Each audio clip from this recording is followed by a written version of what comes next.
Welcome, everybody, to that Lone Wolf Show right here on www.witchcrafttv.online. And we're still rocking out that WitchCon presenter series, and we're getting closer to WitchCon every day. I think we're down to about 9 days, and the 9 days, they kick it off. But we're still going to introduce some of the presenters right here on the Lone Wolf Show. And we have one backstage right after this short intro. So keep it right here. Witchcraft TV.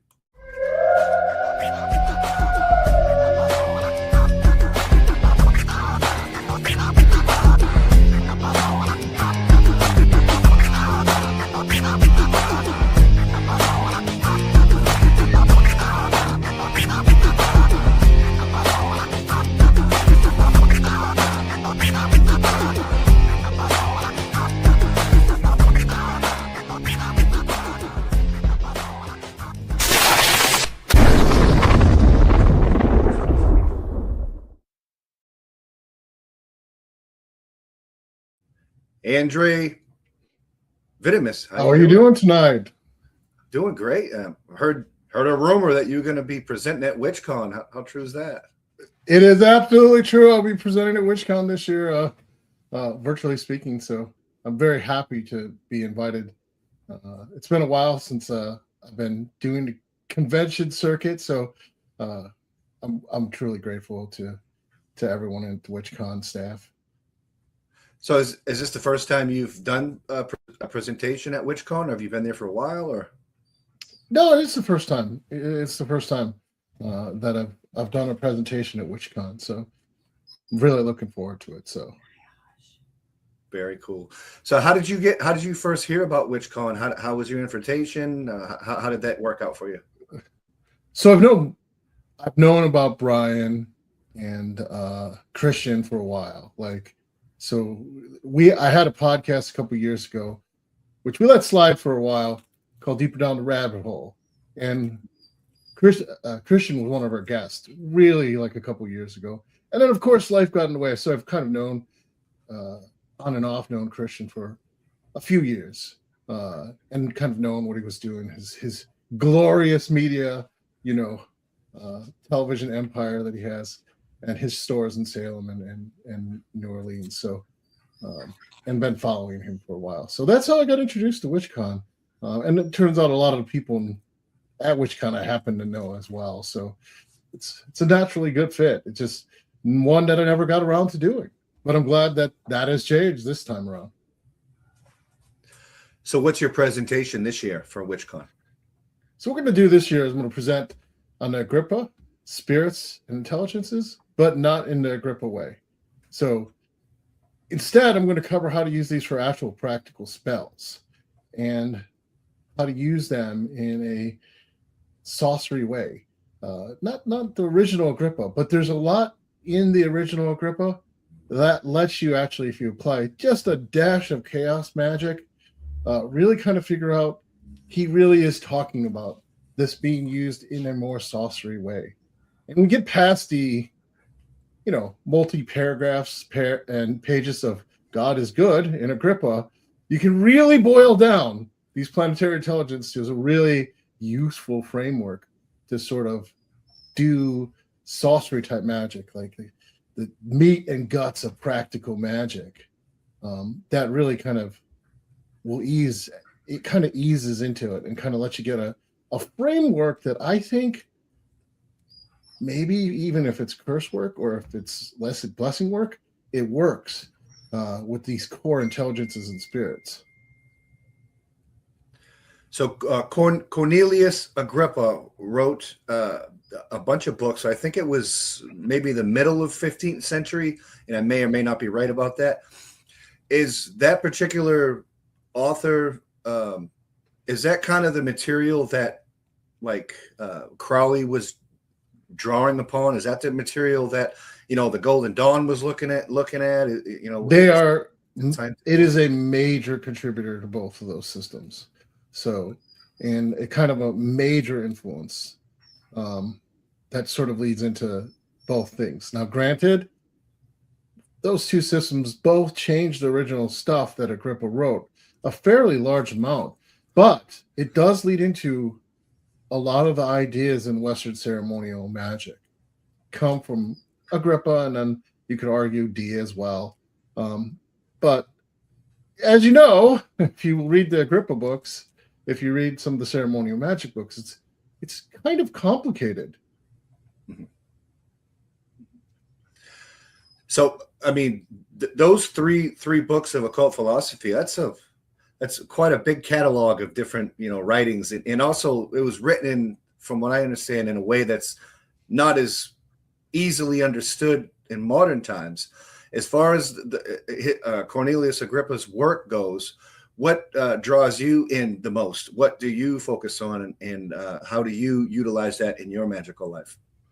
So I kind of find different parts of the Agrippa stuff. It's best to not take this sort of like one universal sort of, here's your textbook. It's better to choose parts of it that work for you, to understand the greater context in the book, but sort of not all the parts of the book deal with the same topics. And so there's many, many pages of correspondences that could be boiled down to much simpler language. There's many, many pages of sigils, many pages of different kind of magical processes to elevate yourself, but not all of that is going to appeal to everyone else. So if you think about it more like a vast book of internet ceremonial magic of the time, it's probably a better way to think of it. That you can kind of, as long as you have a baseline understanding of how some magics work, you kind of use it as a reference guide, and after you've kind of read it once or twice. So that's how I kind of use it. And that's kind of what I'm going to talk about in the presentation too this year. Very cool. I know that in the Agrippa's books there, that 15th century manuscript that's pretty popular in the occult worlds, even, nowadays, they have I believe it's 72. And if I'm butchering the name, because I do a lot of reading, the Goetic 72 spirits, is that right? Is it just 72, right? There's 72 Goetic spirits, and I think that's a different sort of piece, Lesser Key of Solomon of ceremonial magic, but it's also one that's quite interesting. Like, if you think about a lot of times in Western ceremonial magic, a lot of the stuff is tied to Christianity, and a lot of these grimoires come from the Christian church. It gets more interesting when you look at where do these spirits come from before the Catholic Church, right? And you kind of realize, what's called a demon or lesson spirit is just a political label oftentimes. And so, like, I have my own store in Toronto, and we have these public Goetia rituals, and we're always shocked at how sort of benevolent and helpful some of these spirits actually are. Simply put, they just aren't what you think when you summon them. They try to be helpful, very sort of earthy based spirits, like very close to us, but generally helpful.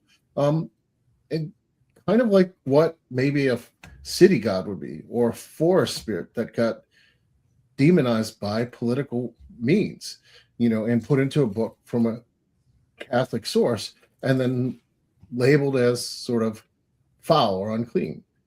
So it's kind of interesting. The Goetia, there's multiple lesser key of Solomon, which produces the Goetia, but then there's the greater key of Solomon, which has more aspirational and sort of uplifting magic to kind of raise you up to your own soul. Do you think those 72 spirits are older than like 15th century? I mean, is that something that Agrippa just kind of came up with, or do you think he got that from an older source? Well, it is definitely from older sources, and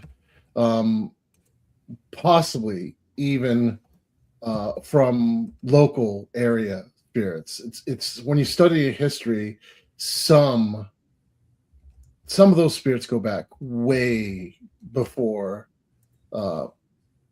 any sort of notion of Western ceremonial magic. It goes back in some cases, even to like Mesopotamia legends, and their sort of corruptions of names of minor gods, or sometimes even greater gods. I can't help but notice the number, the 72 number, and then so that's in numerology it would be number 9. I think. Well, in the tarot so in the tarot, I think there's 78 cards in there. It might be 72. There's 78. Might be 78. So that's not the same thing. But I know that. Well, okay, this is what I'm thinking about. And I know that in the Enochian system, I think there's like 72 Enochian angelic beings or something like that. So there's a lot of similarities, it seems. There is. And a lot of that, like later, we see them kind of try to fit this together with the calendar to make the 72 work and sort of make correspondences. But it's not clear that that was originally there in some of the work that was originally talked about. Like, again, we don't know for sure where some of these spirits come from. We just know here we have this book of grimoire spirits that everyone seems to use now. And we kind of don't know the politics. But like I said, if you study history, some of these are tied and placed into like times of the year. And sometimes that fits what the spirit's nature is, and sometimes it doesn't. Can you tell me the difference between an invocation and an evocation? What's the difference? So in my first book, Hands on Chaos Magic, I really took issue with the fact that people use these terms interchangeably. I do not. I do not think they're the same at all. And I think some of this comes down to many different parts of the culture. We don't want to sort of make it like sound like people are commanding the spirits. And so we have sort of a semiotics and semantic problem of language oftentimes. So invoke in the word is literally like you are pulling the thing inside your body, and evoke means you're literally pulling something in front of you or around you. It's sort of like there in the language, but because people don't want to talk about evoking an angel because they feel like it's disrespectful, like you're commanding the angel to come by you, that you should always, they use the word invoke to show respect. But really these two things are different. You don't have to invoke an angel to pull the angel in. And this becomes even more sort of pronounced when we talk about Afro-Caribbean systems. Like I've initiated voodoo priests. Like we invoke to possession. Like we are pulling the spirit in. We want the spirit to come in, take over, so we can kind of get benefits. Or strong spirit mediumship's the same thing. They're not the same as having a spirit around you. And I think, although I can understand why people would want to have more respect, because evoke sounds like you're commanding the spirit to be around you. Semantically and ritually, it makes a huge difference how and what you're planning. If you're planning to do something where the spirit enters your bodies, you have to have certain safeties, certain ways to make sure that you are okay, you're psychologically okay after the ritual. And then with evoke, it's a little bit like the trick of mind is a little safer because it's around you and it's not directly challenging inside your head. You don't have to lose yourself or give up not give up part of yourself, but you don't have to give up control of the I narrative to evoke. It's around you. So you're still there. But invoke, you're progressively letting control shift to something that is alien to what your everyday conscious is. And that's a little bit, the distinction's important, and it makes a big difference for what people are comfortable with or not comfortable. So invocation would be you're bringing a spirit or entity inside of your vessel, and the evocation is you're putting a spirit in a circle, a fixture, or a triangle, or something like that. It could be a triangle, like it could be worshipable, like a statue, like you're trying to get the deity to imbue a statue. It could be a picture. It could be many different things. In classic ceremonial magic, you mentioned the triangle. You kind of pull it into the triangle and kind of sort of use techniques of self-hypnosis and ritual candle stuff to sort of see the entity in the triangle. But yeah, you can see there's two differences right there. Like here's one outside of you, it's in front of you, or it's in a statue, versus inside of you. So in the lesser banishing ritual of the pentagram, they have there's like 4 different parts that kind of make that whole lesser ritual. And I know you're familiar with this ritual, but in it they have the invocation of the archangels. So really it shouldn't be called the invocation of the archangels, because you're not inviting the archangels into your vessel. It should be the evocation. Right. So first, right. I wrote hands-on chaos magic, so I might break the rules a little. Nice. But yes, I would agree with you. I'd actually say the lesser banishing ritual of the pentagram is more like 16 rituals. Like there's sort of the calls to the tree of life in the beginning of this to open yourself up. There's ritual 1. Then you have each name of God, which if you practice that alone, different aspects of God while you're going around the edge, if you practice that alone, could actually make meaningful differences in people's lives. And then you're right. There's multiple evocations of the angels around you. Now, granted, the way it's conceived of, this is all happening sort of within your auric sphere. So you're putting them on the edge of your auric sphere and trying to clean your aura with those angels and the other techniques, and then set up a sort of barrier around you. So outside of the semantics, you're right. But again, I'm coming from a Afro-Caribbean background with ceremonial magic, and you're not invoking the angel per se. They are around you to help you out, to clean you up, to make you better. Not necessarily letting them take over your consciousness fully. More like change your consciousness, but not take over. You had mentioned that you published books. How many books have you published? And you just showed one to the audience and stuff. I'd love to see that. Can you see that again? There we go. Okay, so this is published by Llewellyn. Sweet, cool.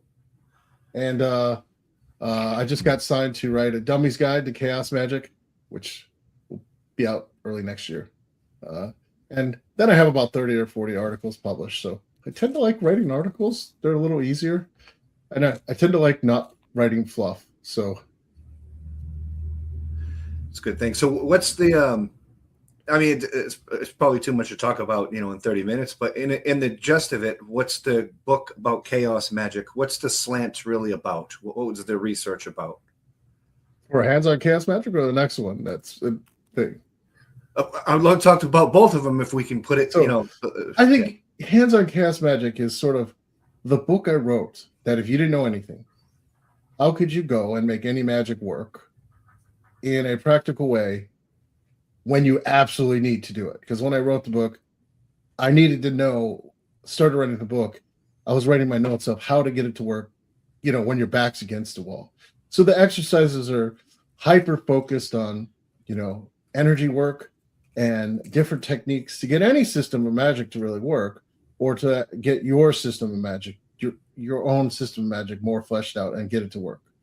The Dummy's Guide is going to be a Dummy's Guide. There's sort of like that's more definitely for beginners, and it's going to cover like a lot of stuff like the history of chaos magic and more about how to sequence rituals together. So like we talked about the lesser banishing ritual of the pentagram.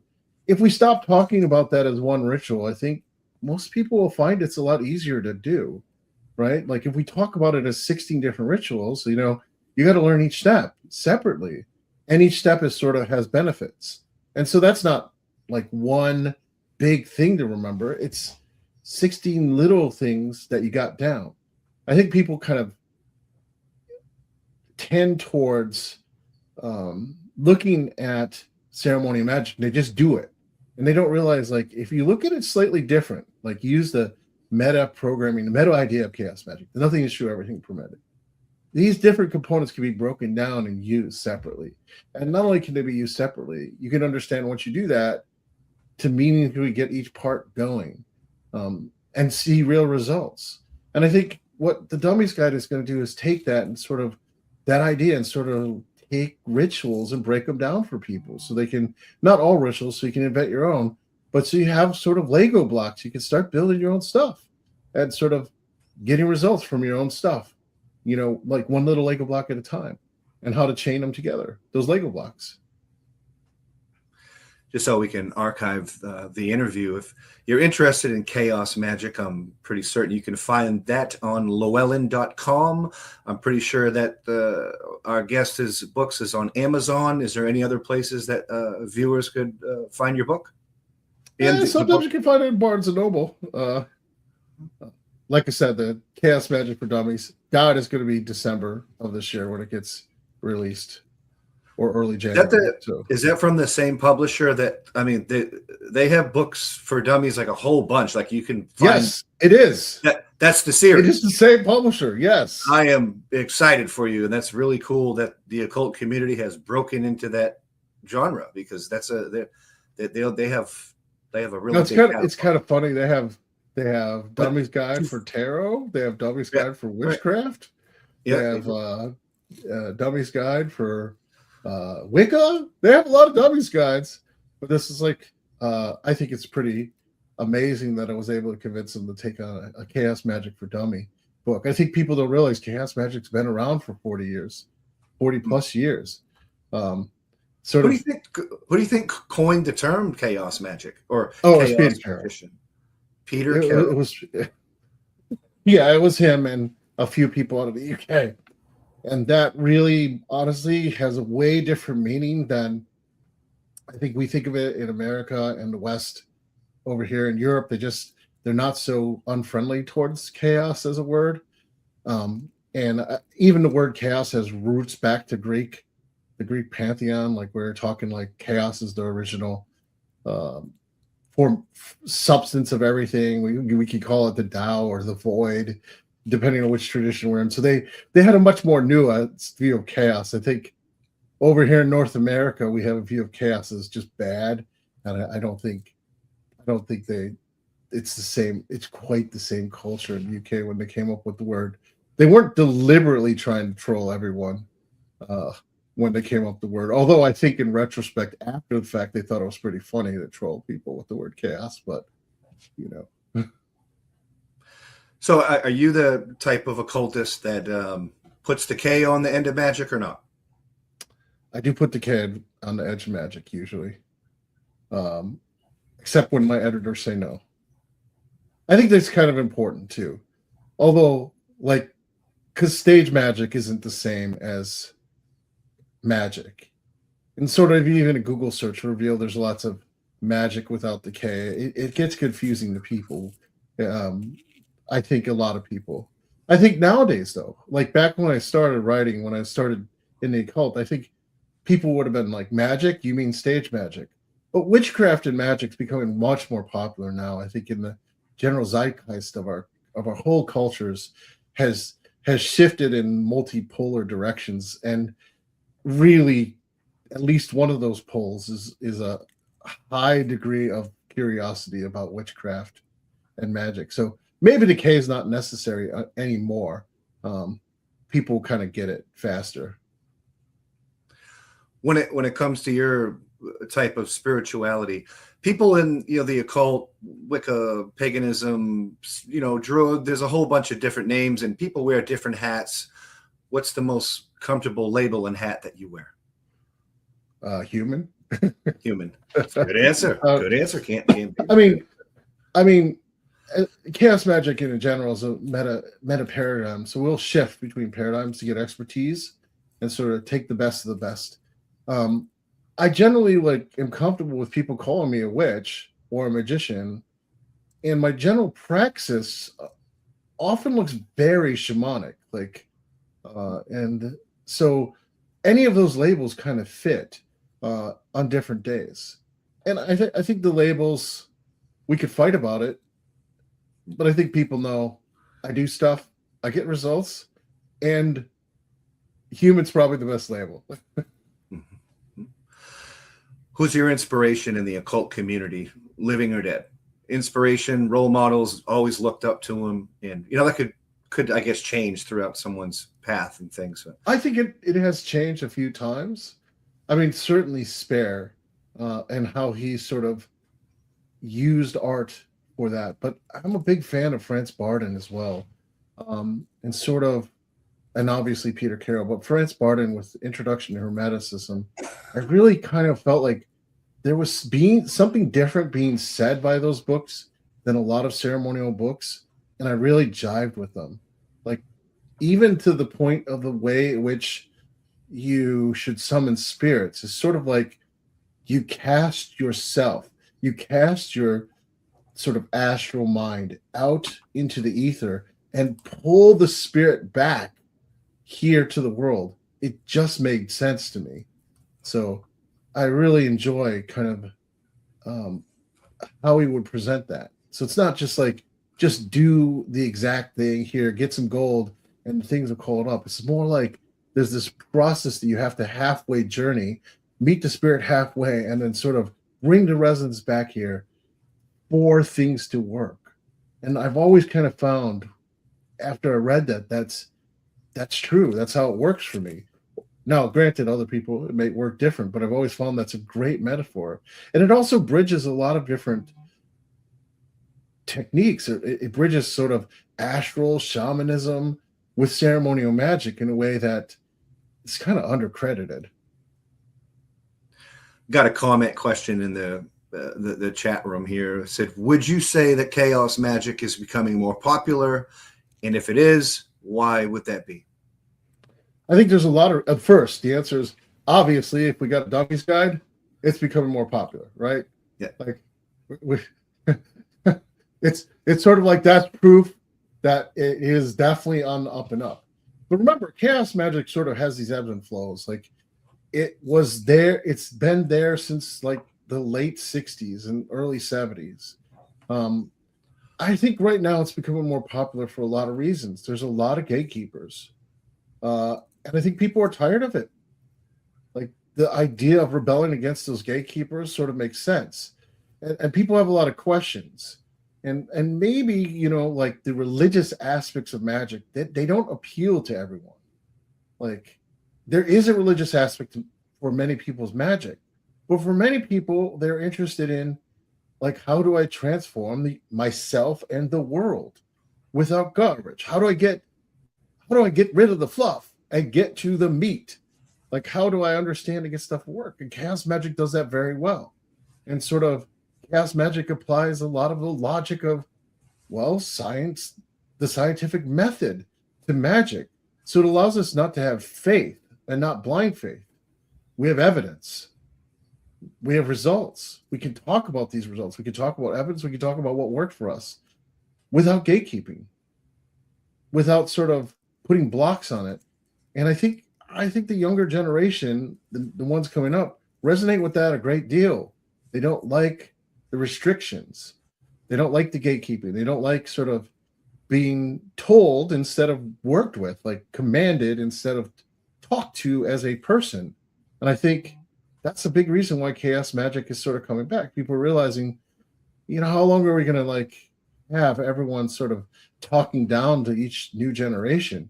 I think the new generations don't like that at all. The chaos magic sort of being punk rock and postmodern to start with fits right in with where we're at culturally and sort of